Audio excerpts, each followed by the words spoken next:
ഒരു അനുഷ്ഠാന ക്ഷേത്രകലയെക്കുറിച്ച് ഒരു 2 വാക്ക് ആദ്യം പറഞ്ഞുകൊണ്ട് നമുക്ക് ആരംഭിക്കാം.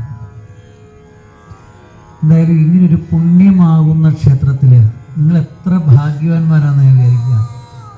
1000-ഓളം മഹാവിഷ്ണു ക്ഷേത്രങ്ങളിൽ ഞാൻ പോയിട്ടുണ്ട്. പക്ഷേ ഗുരുവായൂരപ്പന് തുല്യനായിട്ടുള്ള ഭഗവാന്റെ പൂർണ്ണസ്വരൂപം നിറഞ്ഞു നിൽക്കുന്ന ഇങ്ങനൊരു വിഗ്രഹം ഒരു സ്ഥലത്ത് കണ്ടിട്ടില്ല. എത്ര ഭാഗ്യവാന്മാർ, മുൻജന്മത്തിൽ സുഹൃതം ചെയ്ത സജ്ജനങ്ങളാണ് നിങ്ങളെല്ലാവരും. കാരണം അത്ര ചൈതന്യം ഭഗവാനെ നമ്മൾ ഗുരുവായൂർ പോയാൽ പോലും ഇങ്ങനെ കാണാൻ പറ്റുമെന്ന് എനിക്ക് തോന്നുന്നില്ല.